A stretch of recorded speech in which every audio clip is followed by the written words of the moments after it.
자, 안녕하세요. 안녕하세요. 네, 반갑습니다. 자, 이제 우리 오늘부터 영양교육에 대해서 수업을 하게 되었는데, 이제 미리 말씀을 드리면 영양교육은 우리가 배우는 나머지 모든 과목하고는 전혀 다른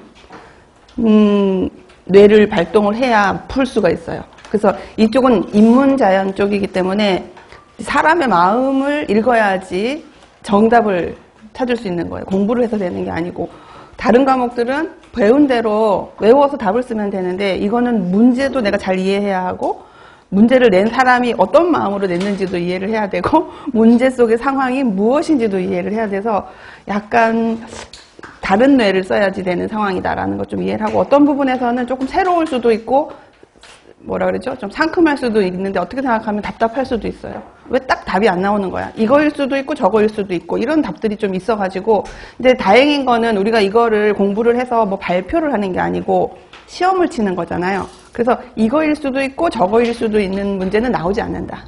정확한 것만 나와야 이게 시시비비가 가려지지 않기 때문에 공부는 아련하지만 해서 답 쓸 적에는 분명한 것만 나오기 때문에 시험 침에 있어서는 큰 문제는 없다, 이렇게 이해를 하시면 될 것 같습니다. 제가 이제 이 강의를 준비하다가 최근 몇 년 동안 책들이 신간이 잘 안 나와요. 우리가 하는 모든 과목들이. 그래서 저는 일주일에 한 번씩 계속 이제 신간 나오는지 확인을 하고 그러는데, 영양교육이 신간이 나왔어요, 올해. 새로 하나가 나와서 그거를 이제 가장 빠르게 했다고 내가 본 순간에 했는데, 그게 이제 월요일 밤에 도착을 한 거지. 들여다 봤더니 새로운 건 아닌데 새로운 적용들이 많아진 거예요. 그래가지고 이거 자료를 다시 바꾸느라고 이틀을 꼬딱 밤을 샜습니다. 별거 아닌 것 같아도 여러분들. 그래서 제가 애쓴 만큼 잘 자료들을 활용을 해서 이해를 하면 좋겠습니다. 먼저 우리가 이제 어차피 시험을 치니까 기출에 대한 분석을 한번 분석이 아니고 어떤 경향으로 나왔나. 근데 이 앞에 2013년까지는 객관식으로 해서 객관식 문제가 좀 비중이 많을 때라 굉장히 그 영양교육에 대한 비중도 컸어요. 물론 다른 과목도 사심 문제나 우리가 문제를 풀었어야 했기 때문에 많이 분포가 되어져 있고, 정말 모든 그 챕터마다 관련된 부분들이 영양에 대한 것들이 많이 나왔다라고 볼 수가 있고, 2014년부터는 조금 이제 문제 숫자가 줄어들었기 때문에 빈도가 줄기는 했으나 굉장히 영양교육 비중이 높은 채로 유지가 많이 됐었어요. 그래서 영양교육이 수업 시간에 시수는 많지 않은데 문제가 많이 나온다라는 생각을 했고, 보면 영양교육의 이론 과정에서부터 안 나온 부분이 없었고, 또 주로 많이 나오는 부분들은 이론에 대한 부분들, 영양교육의 이론. 사실은 이론이 제일 어렵거든요, 우리가 이해하기가. 그 다음에 영양 상담에 해당하는 것도 들어가면 또 이론이 있어요. 이것에 대한 이론. 그 부분에 대한 것들을 좀 많이 나오는 편이었고, 이제 최근에 보시면 작년, 재작년에 걸쳐서는 골고루라기보다는 약간 편향되게끔 나왔다라고. 그러니까 기본적인 이론에, 적용보다는 이론에 해당하는 것들이 좀 많이 나왔고, 밑에 보면 국민건강 영양조사 부분이 영양교육이랑도 맞닿아 있지만 영양 판정이랑도 맞닿아 있거든요. 과제 자체가. 그래서 그런 것들이 같이 엮여서 어떻게 이해를 할 거냐에 대한 문제들이 좀 많이 나온 편이었고, 어디가 더 중요해요라고 하기는 힘든데, 이제 이걸 보고 판단하기는, 올해는 여지서 나오지 않겠나? 그렇게 이제 해보는 거지. 우리가 이 낱개를 보면 모르지만 크게 그림을 그려보면 쓱 보여지는 게 있단 말이에요. 왜냐하면 여기가 중요하지 않은 파트가 아니거든. 그러면 나오면 사실은 여기 있는 답 맞추기가 그렇게 어렵지 않아요. 해보면. 그래서 패턴이 약간 이렇구나. 그리고 영양교육 이론에 해당하는 상당히 어려운 그런 부분들을 내가 충분히 숙지하지 않으면 안 나온 애가 거의 없잖아요. 그죠? 대부분. 저 앞쪽에도 그렇고. 그래서 그거는 반드시 해야 된다. 오늘 그 중에 일부분의 이론을 우리가 이제 배울 텐데, 처음부터 딱 마음을 잡고 내가 꼭 이해를 해내고야 말리. 이런 마음으로 이해를 하시면 좋겠고. 자, 그러면 이제 영양교육이 어떻게 구성되어져 있는지, 아까 우리가 제목을 봤지만, 교육이 뭔지에 대한 개요가 있고, 그리고 방금 얘기했던 영양교육이라고 하는 것을 근거로 만들어진 여러 가지 이론들, 주장들에 대한 것들, 어떤 파트들이 영양교육의 이론으로 되어져 있는지에 대한 것이 조금, 사실은 내용은 좁은데 공부를 할 거는 조금 많다라고 보시면 되고, 그 다음에 이제 영양교육을 했을 때 어떤 과정을 통해서 영양교육이 이루어지는지, 그리고 영양교육을 하는 과정에서 어떻게 그 교육 과정을 디테일하게 설계를 할 건지에 대한 부분, 그 다음에 영양교육을 하는 방법, 어떻게 1대1로 할 거냐, 많은 사람을 두고 할 거냐, 아니면 토론식으로 할 거냐, 강의식으로 할 거냐, 이런 방법에 대한 것들, 그 다음에 영양교육을 할 때 쓰는 도구들, 매체나 미디어가 뭐가 있는지, 그 다음에 이제 6번에서 이제 한번 끊기고, 그 다음에는 1대1로 하는 상담에 관련된 내용을 해요. 그래서 이 상담에 대한 거는 위에 나오는 것들과 중복된 부분들도 있고, 좀 구별돼서 특이한 부분, 차별화된 부분들이랑 이제 구분을 해서 하는데, 크게 나누면 6번 위쪽에서 문제들이 좀 나오면 7번에 해당하는 쪽에서도 나오고, 그래서 6대1로 문제가 이제 좀 나오는 편이다라고 보면 되고, 8번, 9번, 10번은 위의 것을 이해하기 위해서 이제 대상별로 우리가 영양교육이 어떤 걸로 진행이 되는지 응용에 대한 것이고, 9번은 이제 영양교육이라는 것이 사회적으로 어떻게 이루어지는지, 예를 들어서 우리나라 국가 정책으로 영양교육이 어떻게 되는지에 대한 내용들, 그리고 10번은 그 영양교육을 진행하는 부처들이 어디에 있고 그 사람들이 어떤 법안을 내서 그 법에 따라서 9번에 해당되는 교육을 진행하는지. 내용은 엄청 말이 어려운데 들어가 보면 충분히 이해가 되니까 이 순서대로 할 거고, 이제 오늘은 일단 개요에 대한 부분들을 좀 중점적으로 하려고 합니다. 그래서 개요는 교육과 상담의 비슷한 점과 다른 점에 대한 것들, 그리고 최근 들어서 영양교육의 필요성이 엄청 증가되고 있는데 그거는 어떤 사회의 변화 때문이다. 그 사회의 변화는 뭘까요?에 대한 내용들. 그리고 영양교육이 왜 하기가 쉽지가 않아요. 왜냐하면 결과가 잘 안 나타나거든. 그런 부분들이 어떤 게 있는지에 대한 것들을 한번 보도록 합니다. 그러면 이제 교육과 상담에서는 첫 번째가 이제 교육과 상담의 개요인데, 이거는 자료 2장짜리 그걸 참고하면서 나갈 거고, 목적과 목표, 그 다음에 교육의 의의, 공통점, 차이점, 이 순서대로 진행을 해보도록 하겠습니다. 자, 먼저 자료부터 보겠습니다. 이 자료 내용이 올해 신간으로 나온 책에 있는 내용을 요약을 해서 나온 거라서 비슷한 것도 있고 조금 그림을 달리한 것도 있어서 조금 같이 보도록 하겠습니다. 일단 영양교육에 대한 그 이제 뭐 시대적인 변화라는 것을 보면은 위에 있는 거는 영양교육이 무엇이냐예요. 그럼 영양교육이 뭐냐 하면 개인도 가능하고 집단도 가능하다라는 거지. 개인과 해도 되고 집단과 해도 되는데 건강과 영양 상태를 개선하도록 식품 선택을 잘 하고 그 식사와 관련된 자기의 식습관이라든지 식태도를 잘 습득을 해서, 가장 중요한 말이 뭐냐면 자발적으로 해요. 스스로. 이 말이 영양교육에 관련된 뭔가 의의를 답을 쓸 때는 스스로, 자발적으로라는 말이 꼭 들어가야 돼요. 그러니까 교육을 해서 알게 하는 데서 끝나면 안 되고, 그 다음에 따라하는 데서 끝나면 안 되고, 교육이 끝나고 일정 시간이 지나면 자기가 스스로 할 수 있게 되는 것까지가 교육이다라는 걸로 꼭 이해를 해야 된다. 과거와 현재까지 그 영양교육이 달라진 거는, 뭐 과거에는 이게 진하게 하이라이트 되어 있는 부분을 보면 과거에는 개인 차원에서 교육에 중점을 뒀다. 그러니까 지금처럼, 지금 여러분과 내가 하는 이런 교육만 있었다는 거죠. 그래서 생물학적, 의학적 관점에서 영양소가 무엇인지 이해하고 또 질병 예방을 위해서 어떤 식사를 하면 좋겠는지에 대해서 이제 알려주는 정도의 교육이었다면, 점차 이제 만성 질환이 점점 증가함에 따라서 이 그 영양교육은 식사나 식습관, 뭐 건강 증진, 이런 이론적이고 약간 표면적인 것이 아니고, 이 사람들이 행동을 바꾸기 위해서는 사회 환경과 그 상호관계, 주변의 환경과의 상호관계, 주변 사람과의 상호관계, 내 마음과 원칙과의 상호관계, 이런 것들이 중요하다라는 것을 생각을 해서 최근에 와서 영양교육의 필요성이 굉장히 증가되고 있어요. 그래서 TV에서 나오는 굉장히 많은 정보들이 사실 다 영양교육을 하고 있는 거예요. 미디어를 통해서. 근데 그 주체가 이제 영양사가 아닌 것이 조금 요즘은 아쉬울 뿐이에요. 대부분 의사 선생님들이 나와서 하니까. 그래서 그 다음에 이제 또 새롭게 나온 단어가 이번에는 기존의 영양학적인 접근에서 확장해서 뭐 여러 가지 다른 학문 등과 영역을 포함하고 푸드 시스템이라는 말이 나오고, 푸드 시스템에 대한 말, 지속 가능한이라는 단어가 자꾸 나오기 시작을 했어요. 그러니까 우리가 지속 가능한이라는 말을 쓸 때는 어떤 영역을 얘기할 때 주로 지속 가능한이라는 말을 들었습니까? 지속 가능한. 지속 가능하게 우리가 뭘 해야 된다. 지속 가능한이라는 말이 최근에 많이 이제 우리가 아는데, 그게 환경을 얘기를 해서 지금과 같은 것이 우리 후손들에게 지속 가능하게끔 우리가 보호해야 되고 환경에 대한 것들 해야 되는데 이게 지금 식사, 영양 쪽으로도 이 단어가 들어왔다라는 거예요. 그러면서 식품을 재배하고 생산을 해서 그다음에 유통을 하고 가져가서 먹고 하는 이 전체를 푸드 시스템이라는 말로 고정을 했고 그 안에서 우리 후손들도 계속해서 이 식환경을 유지할 수 있게끔 우리가 해야 된다.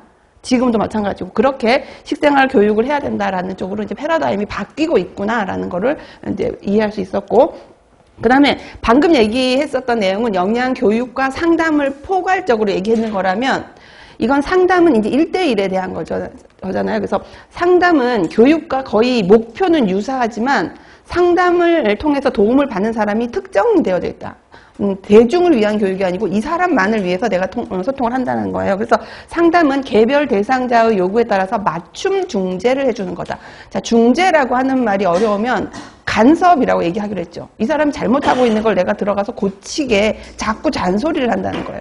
그런 중재를 하는 것이 영양 상담이다. 그리고 대상자의 건강한 식생활을 위한 영양 요구를 충족시키고 그 다음에 이 사람이 좋게 변화를 하기 위해서 불편해하는 게 있어요. 뭐 아침에 일찍 일어나야 되면 그런 것들. 그다음에 장을 보고 와야 되는 것, 그 사람한테는 그 불편한 장애 요인이고 또 요리를 하는 게 너무 복잡한 것도 이 사람한테는 장애 요인이에요.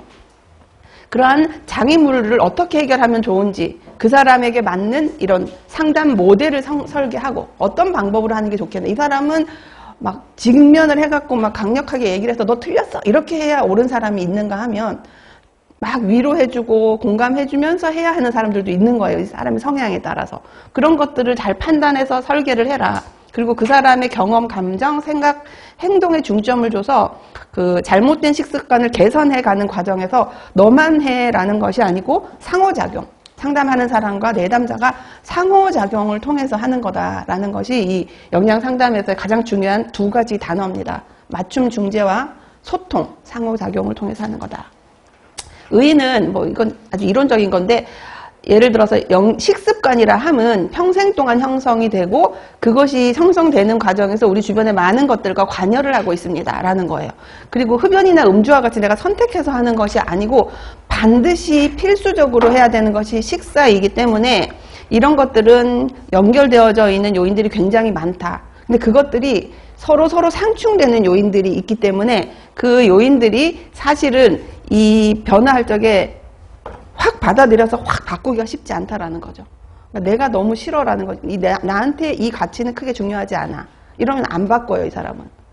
근데 굉장히 예민한 사람이 그래 나 다치면 안 돼. 이런 민감한 사람은 무슨 안 좋은 얘기만 얘기하면 금방 행동을 바꿀 수도 있는 거죠. 그것처럼 이런 조율을 해나가는 게 어려워서 교육이라는 것을 통해서 이 사람이 잘 갈 수 있게끔 해주는 것이 필요하다라는 거예요. 그래서 식습관은 평생 동안 형성이 되기 때문에 우리가 현장에서 그 식사 지도를 하거나 급식을 했을 경우에 너무 맛있어요 라는 말을 듣기가 굉장히 어려워요. 맨날 먹는 것 중에 하나를 내가 담당하고 있을 뿐이고 식사에 대한 것들은 정보는 너무 많은 사람들에게 알려져 있기 때문에 내가 보통으로 해서 아무 소리가 안 나면 잘하고 있는 거라고 생각하면 돼. 그리고 시끄러운 소리가 났다 그럼 보통 그거를 아프게 받아들이면 안 돼요. 보통이에요. 아무 소리가 없으면 내가 정말 잘하고 있다는 거고 칭찬을 받았다? 이건 킹왕 짱이고 그러니까 그런 외부의 말소리에 상처를 받으면 안 돼. 그래서 마음을 두껍게 해야 돼. 뭐라죠? 군살, 뭐라죠? 여기 맺히는 거.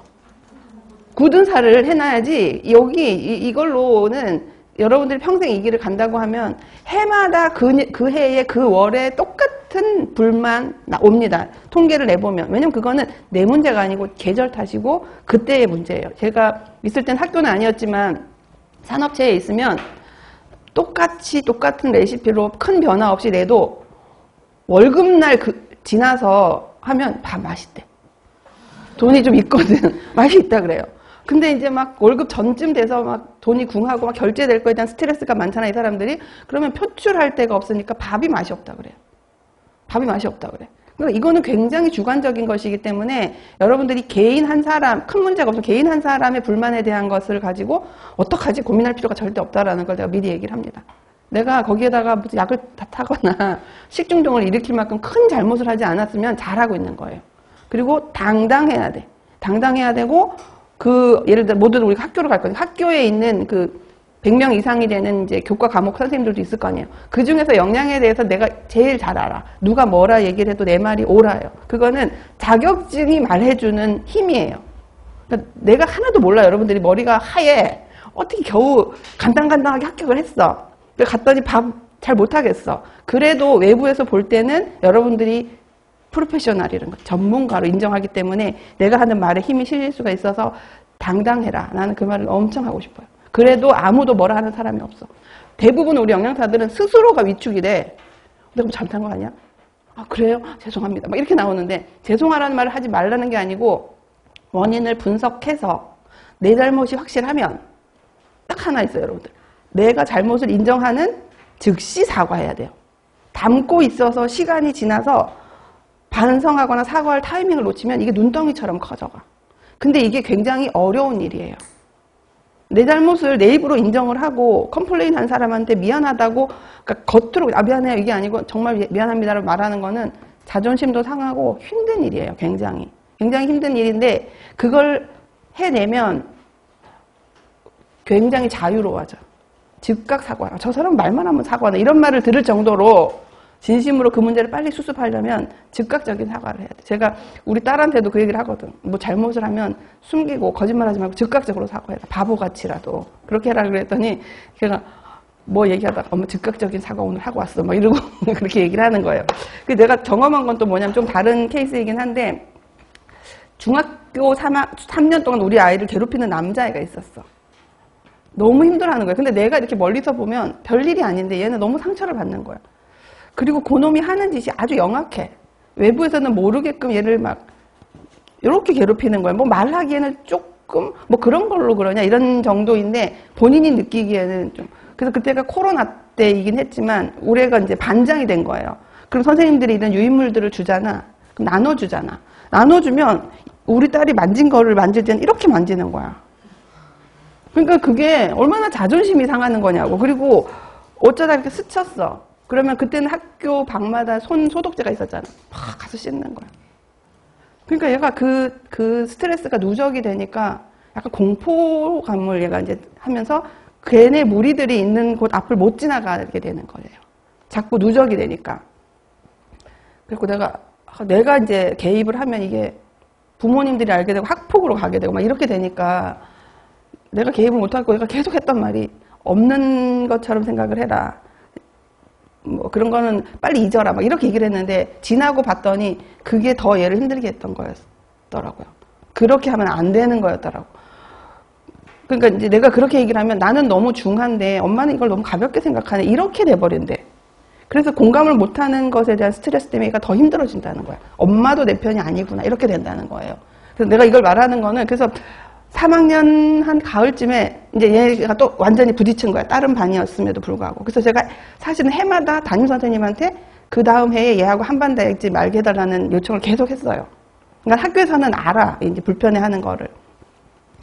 그리고 한반에 안 되고 수학여행 가서도 숙소를 달리 잡아주세요. 이런 요청을 다 했어요. 그러니까 내가 커버할 수 있는 것들을 다 했는데 그냥 동네를 지나다니다가 부딪혔는데 사실은 그 사건은 우리 딸이 민감해서 했던 거지 얘가 공격한 건 아니었거든. 근데 얘가 너무 펑펑 울면서 들어서 난리가 난 거지. 그래서 나는 상황을 모르니까 나도 화가 나서 그 집으로 전화를 한 거예요. 그리고 엄마한테 전화를 해서 만나자. 그러면서 그 엄마는 뜬금없이 갑자기 너무 놀랄 거 아니야. 만나서 드릴 말씀이 있습니다. 그래서 이제 만나서 막 중간에 만나는 과정도 좀 복잡했는데 어쨌든 만났어. 만났는데 아들을 데리고 온 거야. 나는 얘 보고 나가자니까 못 나가는 거야. 얘가 겁이 나서. 걔와 이렇게 마주하는 게 겁나는 거지.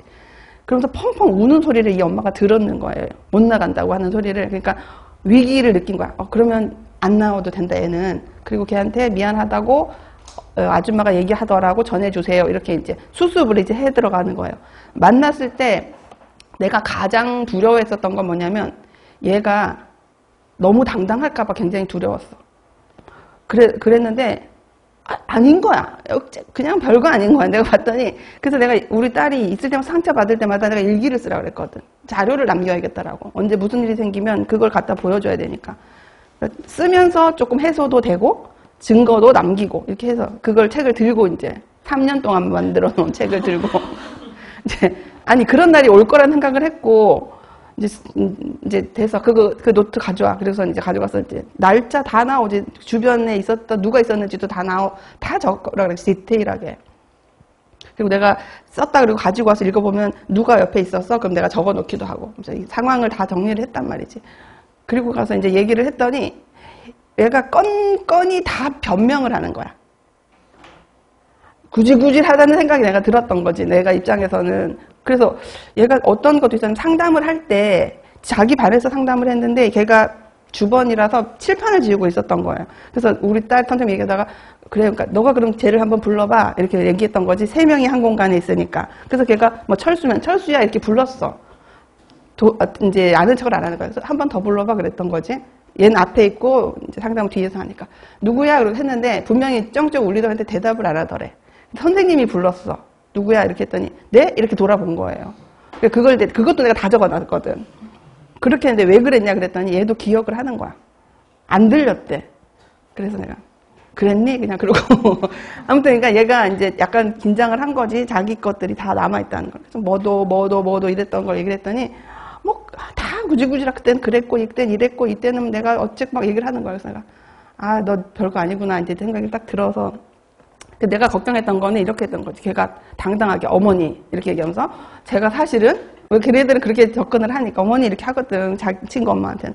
제가 사실은 그런 의도로 한 건 아닌데 내가 했던 행동 때문에 누구가 이렇게 힘들었다고 하니 너무 미안하다고 제가 정말로 그런 뜻으로 했던 건 아니에요. 뭐 이렇게 얘기해버리면 사실 내가 할 말이 없잖아.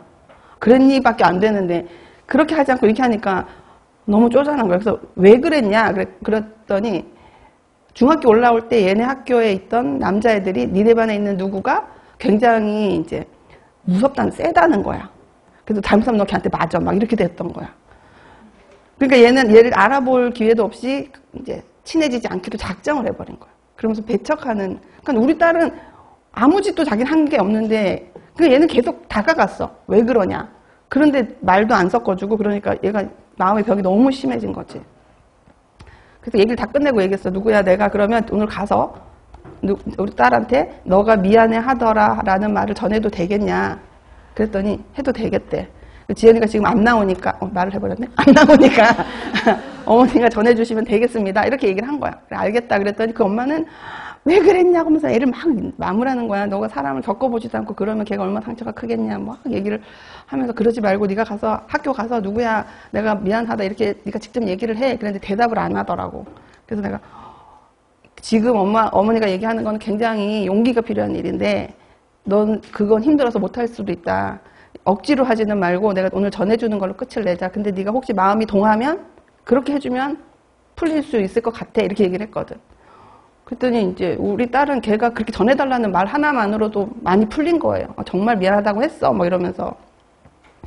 그리고 한 3개월 있다가 졸업 직전에 펑펑 울면서 오는 거야, 우리 딸이. 너 왜 우냐? 걔는 잘 울어. 이상해, 난.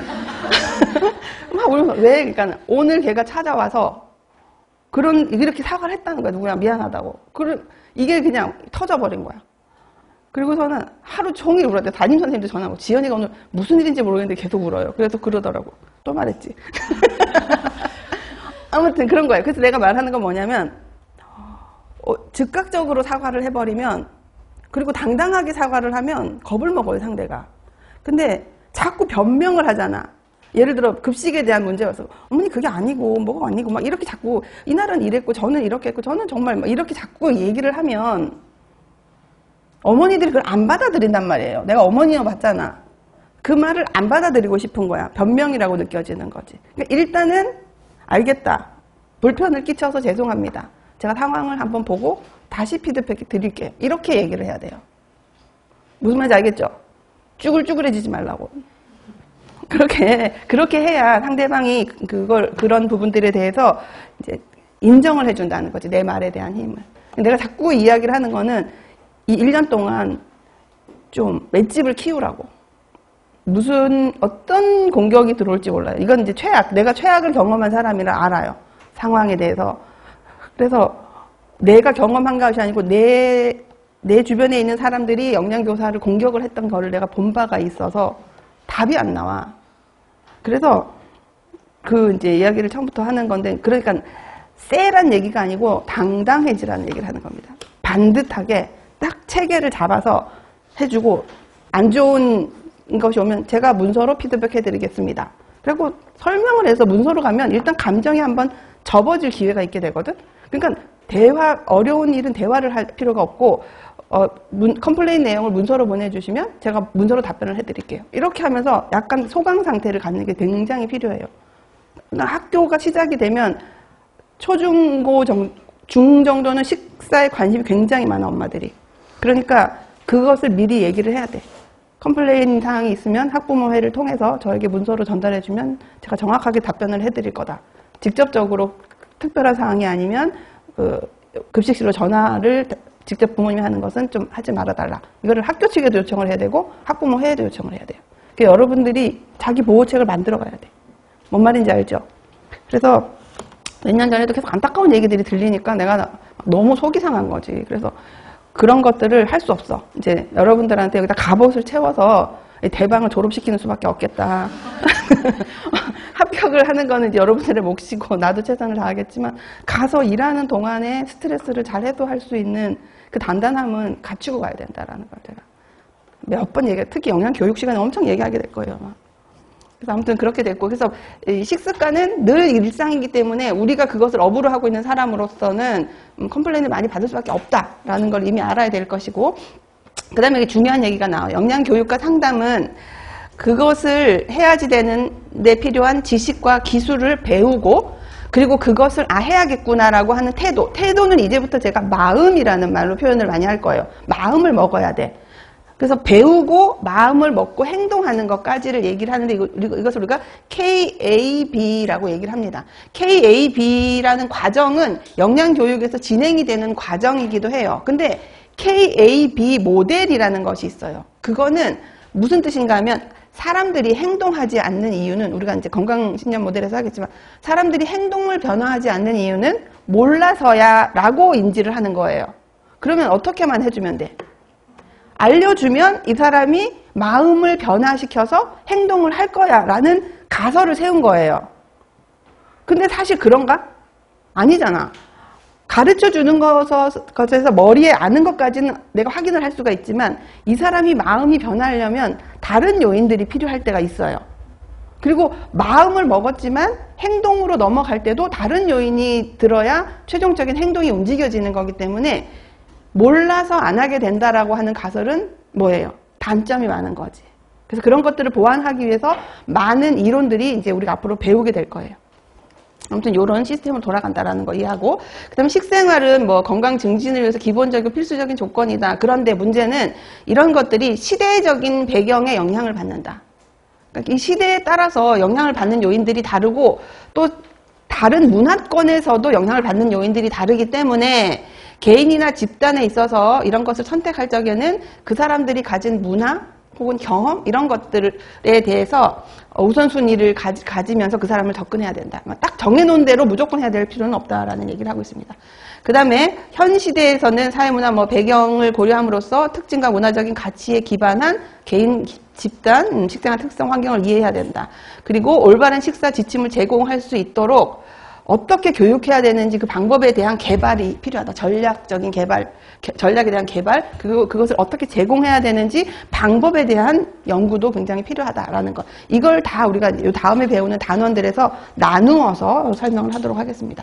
자, 그 다음에 앞에서 얘기했었던 사회문화적인 배경의 요인에 영향을 많이 받는다고 했는데 그 중에 이제 첫 번째가 1인 가구가 증가를 하는 거예요. 뭐 괄호 안에 여러분들이 쓰면 되겠지만 2세대의 가구가 점점 줄고 있어요. 예전에는 대가족에서 그냥 단위, 지금 말한 2세대 가족으로 넘어가기 때문에 문제가 된다는 걸 배운 적이 있었어요. 근데 지금 그게 문제가 아니야.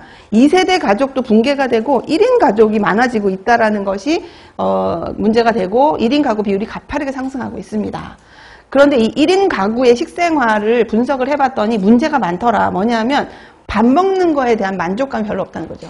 그냥 배고프면 하루 24시간 중에 어느 한 부분을 때우고 지나가는 거예요. 그 식사를 하는 과정에서 오는 어떤 만족감이 이제 없어진다는 거지. 그때는 밥 말도 안 하고 후루룩 그냥 먹고 배가 부르면 끝나버리는 그런 절차가 돼버렸고, 또 먹는 것이 신선한 식품보다는 빠르고 편리한 쪽으로 많이 넘어가고 있다라는 것. 그렇게 했더니 식습관이나 영양 상태가 굉장히 불량해지고 있더라라는 단점이 있습니다. 마지막에 있는 것처럼 식생활 자체가 끼니 때우기식으로 바뀌고 있어서 영양적으로 불균형하고 부실한 식사가 되면서 결국은 세 번째 있는 영양 상태 불량으로 가겠구나. 그래서 1인 가구 증가는 우리가 말하는 영양 교육과 상담의 필요성을 증가시키는 하나의 요인일 수가 있다라는 것이고, 두 번째 1인 가구에 대해서 1인 가구가 되면서 우리가 식품 산업이 엄청 바뀌었죠. 제조업, 유통업, 외식업에 대한 건데, 제조업 같은 경우는 소분 판매하는 것들이 많이 늘었어요. 한 번 먹을 정도씩 이렇게. 그 다음에 소용량 제품들 많이 늘었고, 그 다음에 갖다가 전자레인지만 돌리면 되는 그런 간편식들 많이 줄었어요. 이게 만약에 대가족 시스템에서 살고 있는 사람이면 이것을 살 필요가 없지. 우리 가족이 먹어야 되는데 1인량을 살 수가 없는데 이제 그렇게 됐다는 거고, 유통업도 편의점이 많아졌고 온라인에서 음식을 사는 것들이 굉장히 늘어나고 있다. 그 다음에 대형마트에서 판매가 예전에는 다량으로 싸게 많이였는데 이제는 그렇지 않고 소량이라도 사람들이 가져가요. 저 같은 경우도 집에서 밥을 많이 안 먹어요. 가족들이 다 일단 나가서 급식 타고 들어오면 안 먹기 때문에 예전에는 막 파도 이렇게 단으로 사놓고 놔뒀다가 먹고 그러는데 이제는 좀 비싸도 소량이지만 까놓은 거 한두 번 먹고 다 이렇게 이제 나도 우리 집은 가족이 4명이 있음에도 저도 그런데 1인 가족은 오죽하겠냐고, 그죠? 그렇게 해서 달라지고 있고, 또 외식 문화, 요즘 뭐 배달하고 테이크아웃 시장 난리가 난 거잖아요. 오토바이가 이제 대중교통을 넘어서지 않을까 그런 생각이 들 정도로 배달이 굉장히 커지고 있고, 또 이제 패스트푸드점이랑 기타 음식점은 분식점과 같이 간단하게 맛있게 먹을 수 있는 것들이 굉장히 매출이 증가하고 있다. 이 모든 게 1인 가구가 증가함에 따라서 따라온 사회의 변화다라고 우리가 볼 수가 있는 겁니다. 그리고 신선식품보다는 가공식품 위주, 또 1인 가구는 자가 요리보다는 나가서 사 먹거나 아니면 이제 배달을 시키는 그런 쪽으로 가고 있는 이제 식생활의 문제점들을 이렇게 나열하고 있는 겁니다. 뜬금없이 이런 게 시험에 나오면 우리가 이 기반이 있어야 쓰잖아요. 그죠?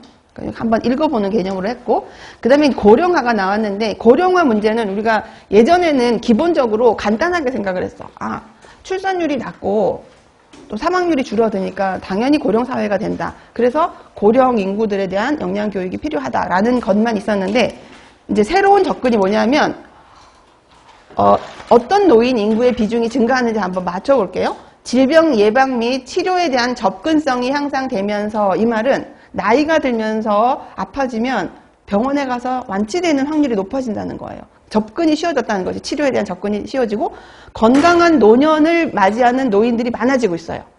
아픈 노인이 아니고 건강한 노인들도 많아진다는 거죠. 노령화되면. 그래서 독립해서 살고 있는 노인들도 많고, 또 하나는 사회 참여 활동 노인이 증가해요. 그러니까 우리 이제 젊은 사람들이 취업률이 떨어지지만 나이 많은 사람들이 취업해서 사회에 나가서 일을 해서 세금 내는 노인이 많아지고 있다는 뜻이에요.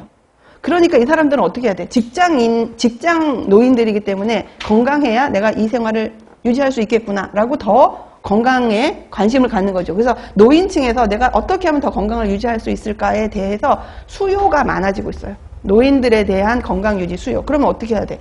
영양을 하는 우리들도 노인 영양에 대해서 정보를 제공하는 플랫폼들을 많이 늘릴 필요가 있다는 거죠. 그래서 결국은 건강한 노인의 비율이 증가하고 있기 때문에 우리가 그 영양 교육을 노인들에 대해서 해야 된다. 그냥 단순히 고령 사회뿐만이 아니라 사회에 일조를 하는 경제 노인 인구가 늘어나기 때문에 그들의 건강 관리가 매우 중요해졌다. 그 다음에 질병 구조는 우리가 많이 아는데, 일단 사망 원인부터 보면 과거에는 폐렴, 독감, 결핵, 위장관 감염과 같은 감염성 질환 때문에 이 동네에 이제 감염성이 돌면 아이들이 많이 죽거나 노인들이 많이 죽는 그런 것이 사망의 원인이었었는데, 20세기가 되어서는 환경이 많이 개선이 됐어요. 그러니까 위에 있는 그 감염성은 환경 문제도 있잖아요. 깨끗이 하면 됐었는데 깨끗이 못했기 때문에 그런 병균들이 막 전파가 됐다라고 하면, 그걸로 인해서 감염병으로 인한 사망은 줄었지만 심혈관계 암, 비감염성 호흡기 질환, 알츠하이머성 질환, 당뇨와 같은 만성 질환에 의한 사망, 그러니까 감염성 질환에 대한 부분이 많다가 이제 만성 질환에 의한 사망이 증가를 하니까 영양 교육도 여기에 포커스를 맞춰서 바꿔야 된다라는 얘기인데 여기서 하나 더 넘어가서 최근은 어떤가? 여러분들이 최근 한 5, 6년간 어떤 사망률이 늘었는지 한번 생각을 해보면 기후나 이런 것들로 인해서 사스, 메르스, 에볼라, 코로나 이런 것 같은 감염과 같은데 이런 질병이 뭔가 하면 신종 감염성 질환인 거죠. 이때 얘기했던 감염병과는 다르게 새로운 바이러스에 의해서 밝혀지고 있는 그런 신종 감염병 질환으로 인한 사망이 드러나고 있고 또 하나는 스트레스가 너무 많음에 따라서 치매, 자살 등과 같은 정신, 심리 질환에 의한 사망률이 같이 증가를 하고 있다는 겁니다. 그래서 예전에는 위에 두 가지만 설명을 했는데 이제는 감염성에서 만성 질환이지만 이제는 신종 바이러스, 신종 감염병에 대한 것과 또 심리적인 문제로 인해서 자살을 하려고 하는 그런 심리학적으로 인한 사망이 증가하고 있다는 것도 우리가 이제 알고 대처해야지 될 사회 변화다. 그럼 이렇게 변화됐다면 건강에 대한 부분들에 대해서 우리가 영양 중재를 할 적에 어떻게 바뀌었을까? 과거에는 감염병 때문에 영양이 결핍된 상태였어서 외부에서 감염 바이러스가 들어오면 면역력으로 그걸 버텨내지 못해서 이제 죽거나 그렇게 이제 진행이 됐다. 였기 때문에 무엇 중심으로 영양 중재가 이루어졌느냐? 식품 섭취를 좀 해라. 영양적으로 좀 골고루 먹어라. 단백질을 많이 먹어서 몸에 있는 면역 시스템을 좀 활발하게 활성화시키도록 해라. 그래서 먹는 양을 늘리는 위주의 영양 중재, 간섭을 우리가 했다면 현재는 질환이 만성적으로 진행되는 것을 막고 그러니까 만성 질환이 자꾸 진행이 되면서 더 나빠지면 안 되잖아요. 그죠? 그래서 또 다른 합병증을 또 만들면 안 되잖아. 그런 걸 막기 위한 걸 우리가 그냥 영양 불균형 문제를 개선해야 된다. 그러니까 너무 많이 먹는 문제들 때문에 요즘 발생을 해요. 그렇다고 해서 아주 못 먹는 사람들이 줄어든 사회는 또 아니에요. 그러니까 양극화가 돼 있기 때문에 너무 많이 먹는 사람들은 과잉의 문제를, 그렇지 않은 사람들은 결핍의 문제, 균형의 문제를 개선을 하면 좋겠고 또 심리적인 안정이 필요하잖아요. 아까 얘기했다시피. 그래서 그런 영양 상태를 유지하도록 지속적으로 모니터링하는, 괄호가 잘못 붙었네, 영양 관리 중심을, 그러니까 영양에 대해서 뭐 식품을 많이 먹어라가 아니라 영양을 어떻게 관리를 할 거냐. 요즘 같은 경우는 뭐 위 안에 있는 장내 환경이 매우 중요하다 그래서 뭐 프로바이오틱스부터 해서 엄청 그 관리를 하는 거예요. 아프지 않지만 내가 아파지지 않게끔 관리 중심의 영양 중재가 필요하고 이런 중재 때 교육과 상담은 매우 중요하다라는 얘기를 여기서 이제 필요성에 대한 설명을 하고 있는 겁니다. 그 다음에 이제 영양 관리가 중요하다고 했는데 여기 그림에서처럼 영양 관리는 1차, 2차, 3차가 있다는 거죠. 그래서 1차는 아직 아프지는 않아. 그런 사람들은 어떤 영양 관리를 해줘야 되느냐 하면 물론 질병에 걸리는 것을 막기 위한 예방도 해야 되지만 현재 건강을 좀 더 증진을 시키기 위한 교육을 그들에게는 해줘야 된다. 이거 두 번째는 걸렸어요. 그런 사람은 조기 발견, 빨리 발견을 해야 되잖아요. 그러니까 빨리 발견을 하고 치료 과정에서 빨리 그 정상인으로 회복할 수 있는 치료에 관련된 영양 관리도 해줘야 된다라는 것이 두 번째이고 3차는 걸렸어요. 치료도 하고 있는데 그것이 더 나빠지는 것을 막고 그 다음에 재활을 잘 할 수 있게끔 도와주는 교육과 상담을 필요로 한다. 그래서 아까 얘기했던 영양 상담이 중요한 시대가 됐는데 그럼 영양 상담이 뭐냐라고 했을 적에는 이 세 단계에 걸친 영양 관리를 우리가 해주는 것이 필요하다. 그래서 이런 흐름이 이제 바뀌고 있다는 거 이해를 해주면 좋겠고 그다음에 식생활 환경의 변화입니다. 그래서 식품 산업 자체가 급격히 발전하고 있고 두 번째는 알다시피 코로나 때부터 오프라인에서 온라인으로 이제 소비 행태가 엄청 변했어요. 그런 것들의 변화. 또 하나는 배달과 테이크아웃 음식에 대한 외식 수요도가 증가를 했는데 이거는 모바일로 음식을 주문하면 너무 편하잖아. 전화해서 사장님 뭐 만두 줘 주세요. 뭐 이런 거 안 해도 되고 그렇게 그대로만 내가 사면 되고 또 맞벌이 가구 같은 경우는 집에 와서 또 밥을 또 하기가 힘들고 또 자녀가 있으면 또 힘드니까 전화해서 시켜 먹어 이렇게 하기가 쉬운 거죠. 그래서 외식 수요도가 많이 바뀌었고 그다음에 미디어가 이제 막 먹방, 쿡방 이런 게 너무 많아진 거죠. 그래서 사람들이 뭐 유튜브나 소셜 미디어를 통해서 이런 인기가 증가하니까 거기서 나온 걸 먹고 싶어지게 되고 저도 밥 안 먹고 뭐 하고 있다가 TV에서 뭐 하면 그 음식이 딱 먹고 싶은 거예요. 그럼 시켜. 이제 하기가 귀찮. 그럼 먹으면서 내가 이러고 있다니 이러지 말라고 가르치고 있는 사람. 근데 그게 참을 수가 없는 거예요. 이거는 배부름과 상관이 없어. 근데 이때 먹고 싶은 건 대부분 엄청 자극적인 거죠. 떡볶이라든지 곱창 이런 거. 갑자기 확 먹고 싶네요. 그래서 이런 것들도 영향을 준다. 그 다음에 청소년의 경우 조식, 결식, 야식을 많이 먹는 거, 단음료나 고카페인 음료를 섭취하는 거, 이런 것들은 이 아이들이 위에서 얘기하고 있는 저런 먹방, 쿡방을 많이 보는 연령대예요. 얘네들이 좋아한단 말이에요. 그러니까 그걸 보면 어른인 나도 컨트롤이 안 되는데 걔네들은 오죽 그걸 많이 쓰겠냐는 거지. 그래서 이런 것들이 이제 문제다라는 걸 볼 수가 있습니다. 그래서 결국은 대중매체의 식생활 및 영양 정보에 대해서 우리가 전문가들이 지속적으로 뭘 해야 될까? 그 정보가 옳은지 옳지 않은지를 알고 우리가 전화도 막 해야 돼. 당신 그거 틀렸잖아. 이렇게 해야 된다고. 그게 해야 돼, 우리가. 왜? 면허증이 있거든. 여러분이 머릿속이 하얗든 검었든 상관없이 우리 면허증으로 말하는 사람들이란 말이지. 지속적으로 모니터링을 하고 또 건전한 다양한 채널을 통해서 제대로 된 영양 정보를 제공하는 것이 필요하다. 이제는 그냥 불러다 앉혀놓고 가르치는 시대는 떠났다라는 걸 이해를 해야 됩니다. 그래서 여러분들이 학교를 가면 일이 너무 많을 거예요. 그렇지만 이제 알다시피 식당 업무라는 것이 한 6개월 내가 돌아가는 시스템으로 세팅을 하면 좀 여유가 생겨요. 저도 처음에 갔을 때 정신이 하나도 없는데 좀 지나니까 잠깐 무료함이 오더라고. 이 루틴이 어땠냐면 목요일에 메뉴를 짜서 이제 올려 위에다 결제를 올리면 뭐 부장님에서 위에까지 사인을 해서 나오면 이제 메뉴 확정이 되면 그 다음에는 그걸로 뭐 해요? 메뉴에 대해서 그걸 이제 조리 지시서를 내가 쓰는 건 아니지만 프린트돼서 나올 거 아니에요. 정리된 게 있으면 그 조리 지시서 하고 양에 대해서 내가 발주를 월화수목금으로 나누어서 그날 한 2시간 일하면 다 끝나 할 수 있겠죠. 맞잖아. 그날 아침에 뭐 와야 되고 전날 뭐 와야 되는 게 구분이 되잖아. 그리고 신선식품은 아침에 와야 되고 가공식품은 전날 와서 좀 일찍 와서 뭐 조리하시는 분들한테 미리 손작업하라고 할 수도 있고 이런 꼭 그런 건 아니지만 그 급식소에 맞는 패턴이 나온단 말이야.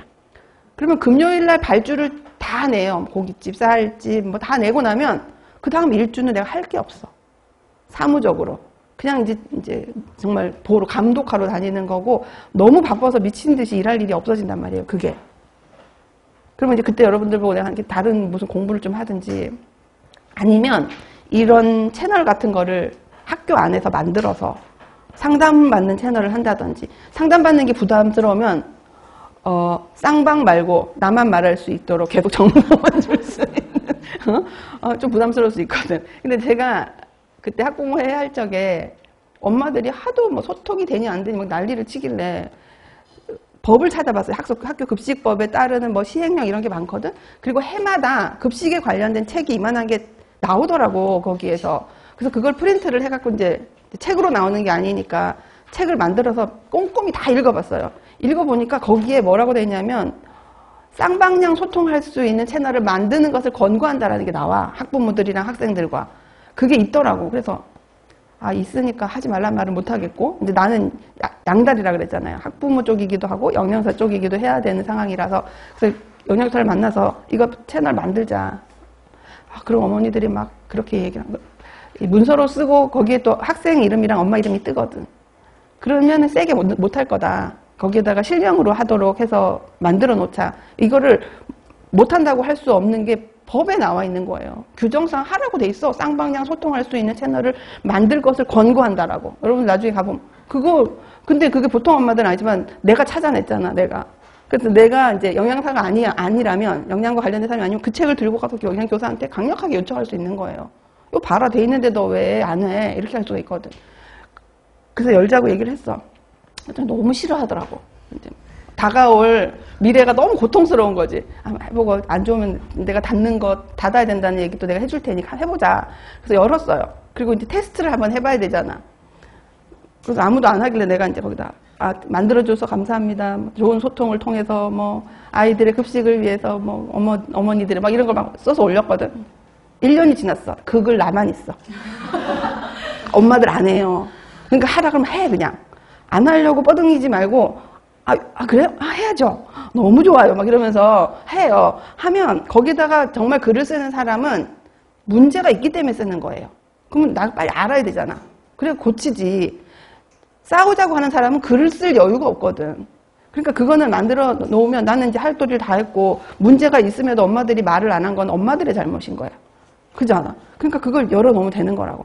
또 그걸 막 해놨더니 중간쯤 돼서 무기명으로 해야 엄마들이 쓸 것 같다는 거야. 무기명 소통 창구도 필요하다는 거야. 그래서 이렇게 봤더니 무기명으로 하는 거는 그러면 그 메뉴표를 올리는 거 밑에다가 이제 이름을 남기지 않고 뭐 잘 먹었습니다 이런 거를 쓸 수 있게끔 돼 있더라고. 그래서 그거를 그러면 공지를 해서 엄마들한테 뭐 급식에 대한 뭐 건의사항이 있고 무기명을 원하시는 분은 그 밑에다가 댓글을 달아주세요. 이렇게 했어요. 1년 동안 한 사람도 안 썼어요. 아마 그걸 올해는 아무도 안 해요. 근데 급식의 질이 좋아진 건 아니야. 그 사람들이 안 하겠다고 하면 벌떼같이 달려들지만 몸과 마음을 활짝 열고 다 들어오세요 이러면 무서워 들어가기가. 엄마들이 그렇더라고. 내가 그럼 하자고 내가 막 난리를 쳐. 그럼 그렇게 할까요? 이러면 잠깐만요 이러면서 딱 멈칫을 하거든. 그러니까 질에 겁먹을 필요가 없다라는 거고, 원칙에서 벗어나지 않았다면 내 문제는 아닌 거예요. 시설 문제이고 업체 문제인 거지 내가 맛이 없게 하려고 할 리가 어디 있냐고. 쫓겨나게 생겼는데 나는 정말 최선을 다하고 선한 마음이다라는 걸 늘 어필을 해야 된다는. 그러려면 여러분들 학생들하고 친해져야 돼. 가서 지나가는 애들 다 붙들어. 영양사실 놀러와 급식실에. 그럼 오면 요구르트 하나씩 이렇게 주는 거야. 내 편을 만들어야 돼. 그러면 걔네들이 집에 가서 밥 맛없다는 소리 절대 안 해. 왜냐면 나하고 친한 선생님을 엄마가 공격할 건데 왜 말해. 내가 참지. 그잖아요. 맛이 없더라도. 그렇기 때문에 그거를 급식은 내가 극복할 수 없어요. 사람들이 도와줘야 돼. 그게 학생이면 제일 좋지. 그리고 엄마가 예를 들어 내가 오늘 너네 밥 맛없다고 내가 전화했어. 애들이 그러면 엄마는 왜 선생님한테 왜 전화했냐. 오늘만 그랬단 말이야. 막 이러고 진짜 막 이러고 다시는 말 안 해. 막 이런단 말이지. 그러니까 안에서 여러분들이 가면 일단 한 5, 6개월은 열심히 일할 준비를 해야 돼요. 내 세팅을 해야 돼. 두 번째는 정치를 해야 돼. 정치를 해야 돼. 내 편 만들고 친한 애들 만들고 또 좀 영향력 있는 애들 딱 보면 보이거든. 걔네들하고 친해지고 걔네들하고 같이 있으면 니네 애들 사이에서 뭐 문제 있다 그러면 나한테 바로 알려줘야 돼. 뭐 이렇게 얘기하면 걔네가 마치 자기가 무슨 특파원이 된 것처럼 오늘 좀 짰대. 그래? 미안하다. 막 이러고 이렇게 즉각적으로 받아들이는 거잖아. 엄마한테 가기보다 애들한테 듣는 게 훨씬 편하거든. 그리고 제일 문제는 우리가 애들을 가르치는 사람이 아니라서 약간 은둔형이 될 수가 있어요. 급식 시간에만 나타나는 거지. 애들이 갔더니 저 핑크색 옷 입은 선생님 누구야? 이렇게 얘기를 하더라고. 저 선생님 아니었는데 막 이러는 거야. 그러니까는 우리가 있다는 걸 자꾸 보여야 되거든. 가운 입고 막 펄럭이면서 막 다니고 막 니네 오늘 밥 어땠어? 맛 없었으니까 미안. 막 이렇게 얘기하고 다음번에 니네 먹고 싶은 메뉴 있으면 말해. 내가 웬만하면 들어줄게. 막 이러면 너무 좋은 거지. 이건 뭐 입으로 하는 립 서비스 못 합니까? 손으로도 하는데. 그러면서 빨리 여기를 구축을 해야 되는 거예요. 다른 교사들이나 사람들이 접근을 하기가 어렵게. 그렇다고 내가 혼자 있겠다는 건 아니고 이렇게 딱 나만의 틀을 만들고 니네 여기 함부로 들어오려면 제대로 알고 와야 돼라는 것을 딱 심어놔야 될 필요가 있다라는 거예요. 그러려면 공부를 열심히 해서 머리에 든 게 좀 많아야 좀 자신이 있어지는 거지. 그래서 지금 공부하는 게 여러분들 시험치기만을 위해서 공부하는 건 아니에요. 알고 있으면 엄청 도움이 되고, 특히 영양교육 부분들은 내가 됐다 생각을 하고 공부를 해도 좀 도움이 될 수 있기 때문에 잘 하면 좋겠어요. 그러니까 우리 과목 중요합니다. 시험도 많이 나오고. 그 다음에 영양 표시를 사람들에게 알릴 필요가 있으니까 사이트를 운영했다. 나라에서는 이 영양 표시 영역을 자꾸 늘려가고 있어요. 뭐 최근에는 그냥 일반적인 걸 하다가 그 다음에 나트륨 표시하기 시작을 했죠. 그 다음에 이제 알러지 반응에 관련된 걸 이제 하기 시작을 했죠. 이렇게 그렇게 표시하는 것은 약간 뭐라 그러지? 비겁은 아니고 약간 책임이 너한테 있어를 돌리는 거야. 내가 이렇게 해서 알려줬는데 네가 먹었잖아. 이렇게 되는 거지. 그걸 몰랐을 적에는 먹고 탈났어요. 이러면 죄송합니다. 하지만 내가 여기 알레르기 음식 문제가 있다고 여기다 분명히 여기다 공지를 했는데 당신이 이걸 읽지 않고 안 했던 건 당신 잘못이지 않느냐. 이렇게 할 수가 있는 거지. 그러니까 그게 나쁜 게 아니고 나를 보호할 수 있는 그런 것들을 국민을 위해서 나라에서 시행을 하고 정책을 만드는 걸 우리가 잘 응용을 해야 되는 거예요. 이용을. 그래서 그런 것들을 알려주는 사이트도 운영을 해야 되고, 가공식품이나 뭐 외식업에 따라서 영양 표시가 의무화가 점차 되고 있는데 그런 것들을 잘 활용할 수 있는 방법을 가르쳐야 된다. 뭐 이런 얘기를 하고 있습니다. 그 다음에 이제 조금 생소한 환경, 공동체, 상생을 고려한 푸드 시스템, 이런 어려운 말이 이제 나왔어요. 이거는 최근에 새로 나온 건데, 기후변화 등 다양한 환경 변화 때문에 식품의 생산, 유통, 소비에 있어서 우리가 지속적으로 우리가 이 식재료를 계속 먹을 수 있어야 되잖아요. 근데 지금 환경 때문에 뭐 없어지는 것들도 있고 하기 때문에 그런 것들이 식생활에 들어왔고, 그래서 우리는 몰랐는데 21년 유엔에서 이런 걸 발표를 했대. 식사와 관련된 내용을. 그래서 지속 가능해진 식사에 대한 5대 실천 분야를 제시했다고 해요. 내용을 보면 안전하고 영양가 있는 식품에 대한 모든 사람의 접근을 보장했고, 지속 가능한 소비 패턴을 정립해야 되겠다. 충분한 규모의 환경 친화적인 생산을 촉진해야 되고, 평등한 생계 가치의 배분의 촉진, 뭐 취약성, 충격, 스트레스, 이런 것들이 이제 정신과 관련된 부분이잖아요. 이런 것들에 대한 푸드 시스템도 다시 하는 것이 좋겠다라는 걸 해서, 이걸 자세히 들여다보면 지속 가능이라는 개념이 환경에만 국한되지 않고 이제 우리 식생활 쪽으로도 넘어왔구나, 전반적인 부분으로 왔다라는 걸 우리가 알 수 있는 정보가 되겠고, 그래서 이제 두 가지가 있는데, 계속해서 이 식품 소비가 지속 가능해지기 위해서는 환경이나 자원 유지, 보존 측면에서의 식품 소비를 해야 되고, 건강과 영양 측면에서의 식품 소비, 국가나 지역 경제 측면에서 그 지역 경제를 살리기 위한 식품 소비, 사회나 문화적인 측면에서 우리가 이제 소비가 돼야 되고, 이런 것들이 지속 가능한 시스템이라는 것 속에서 돌아야 식생활이 유지가 될 거다라는 거고, 영양 교육도 그에 따라서 생물의 다양성을 보존할 수 있는 식품을 생산하고, 음식물 쓰레기를 감소하고, 식환경의 농식품을 소비하고, 그 다음에 이제 세 번째가 뭐냐면, 온실가스 배출의 중요한 요인 중에 하나인 축산식품 소비 감소예요. 소들을 너무 많이 키워서 얘네들이 배출하는 가스들이 생각보다 대기 오염이라든지 이 오존층을 두껍게 하는데 굉장히 영향이 많대요. 그러니까 농축산물을 조금 덜 먹게 되면 덜 키우겠죠. 그럼 이제 환경이 보호될 수 있을 거라는 것, 지역 농산물, 그 다음에 건강한 식품 소비, 전통 식생활, 취약계층에게 이제 식품 환경 개선을 하는 것들, 이 모든 것들을 우리가 푸드 시스템이라는 용어가 이제 나온 거예요. 다양한 것들로 구성되는 푸드 시스템 속에서 지속 가능한 영양 교육을 제공할 필요가 있다. 그 다음에 또 하나는 정보 전달 방법이 이제 디지털로 바뀌었다. 이것은 뭐 개인 맞춤형이고 접근이 쉽도록 점차 진화되고 있다. 이 내용을 보면 모바일 기기는 여러분 알다시피 어디서나 그 식품의 영양의 성분 정보 다 알 수가 있고, 우리는 그러한 정보를 바탕으로 선택을 할 수가 있게 됐다. 그 다음에는 바코드로 인식을 해서 알레르기 성분이라든지 찍으면 이것에 대한 걸 우리가 알 수가 있게 됐잖아요.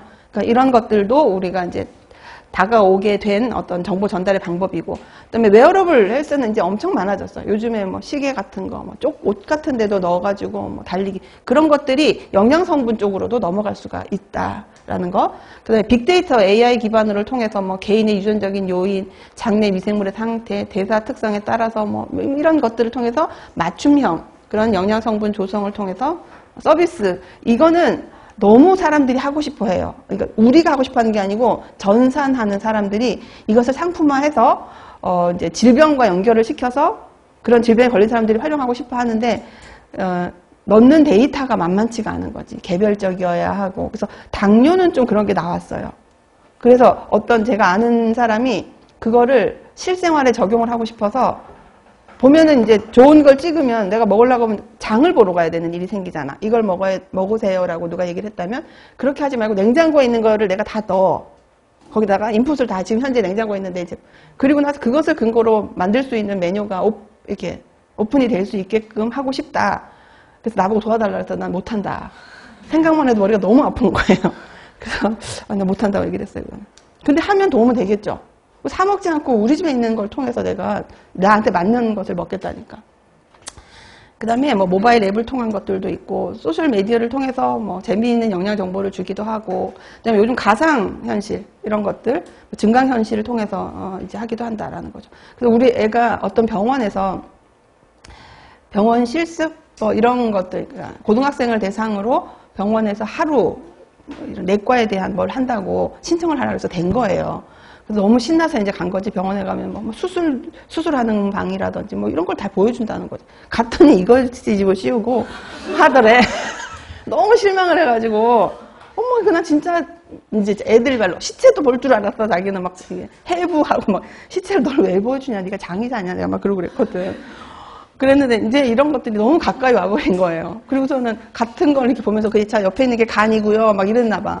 그러니까 뭐 애들이 그거는 자기가 찾아도 볼 수 있는 건데 병원까지 내가 할 일이냐고 막 짜증내더라고.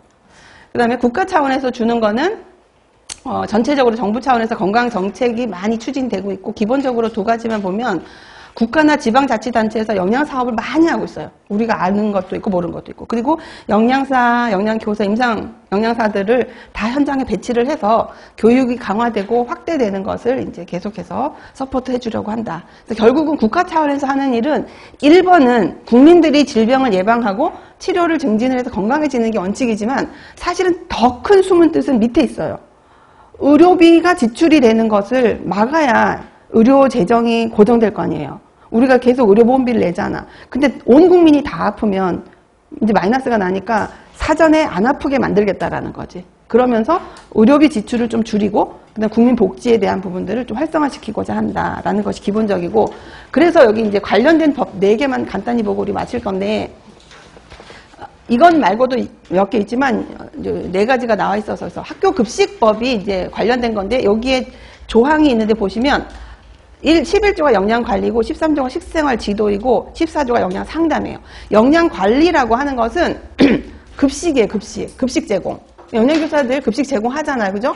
그건 하고 있고 식생활 지도에 대한 부분들은 아이들에게는 이제 식생활에 관련된 지도, 뭐 어떻게 먹는 거에 대한 지도, 학부모한테는 그거 관련된 정보를 제공한다라는 것들이 있고, 세 번째가 영양 상담인데, 아직은 우리가 현장에서 영양교사가 영양 상담을 하는 건 없지만, 이것도 하게 될 것이기 때문에, 이제 여러분들이, 한다 생각하고, 이제 자료를 미리 막 모아놓으면 나중에 하게 됐을 때 너무 좋겠죠.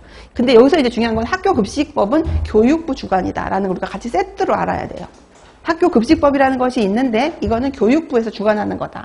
두 번째는 어린이 식생활 안전관리특별법 많이 나올 텐데 이것도 보면 어린이 건강 증진에 기여한다. 그리고 어린이 기호식품에 대한 안전 영양에 대한 부분들이 여기 나오고 또 여기에는 나와 있지 않지만 그런 알레르기 식품이라든지 나트륨에 대한 그런 식품 표시에 대한 것들도 여기에 관련이 되어 있고 관련된 부처는 식품의약품안전처에서 하더라.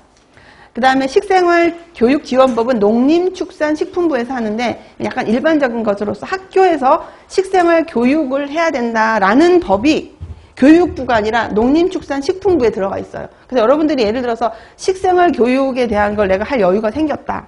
그럼 이 법을 들고 교장 선생님한테 가서 학년별로 뭐 한 학기에 한 번씩은 좀 했으면 좋겠다라든지 내가 여유가 있으면 이런 법들이 여기에 속해 있다라는 거 알면 좋겠고 국민영양관리법은 보건복지부에서 해주는 건데 가장 우리가 하는데 기본이 되는 내용이 다 들어있어요. 그래서 영양관리 사업이 어떤 것이 있는지 영양식생활 교육 사업들이 어떤 것들이 있는지 대부분이 우리가 하는 일들은 여기에 있는 것들. 이거 영양관리법이 있으면 규칙도 있고 뭐 이 밑에 하부 법률들이 있거든요. 거기 가면 다 들어있다. 이거는 나중에 이 과목에서 배울 거니까 지금은 이름 정도만 알아두자 이렇게 보겠습니다. 자, 잠깐 쉬었다가 교재 나가도록 할게요.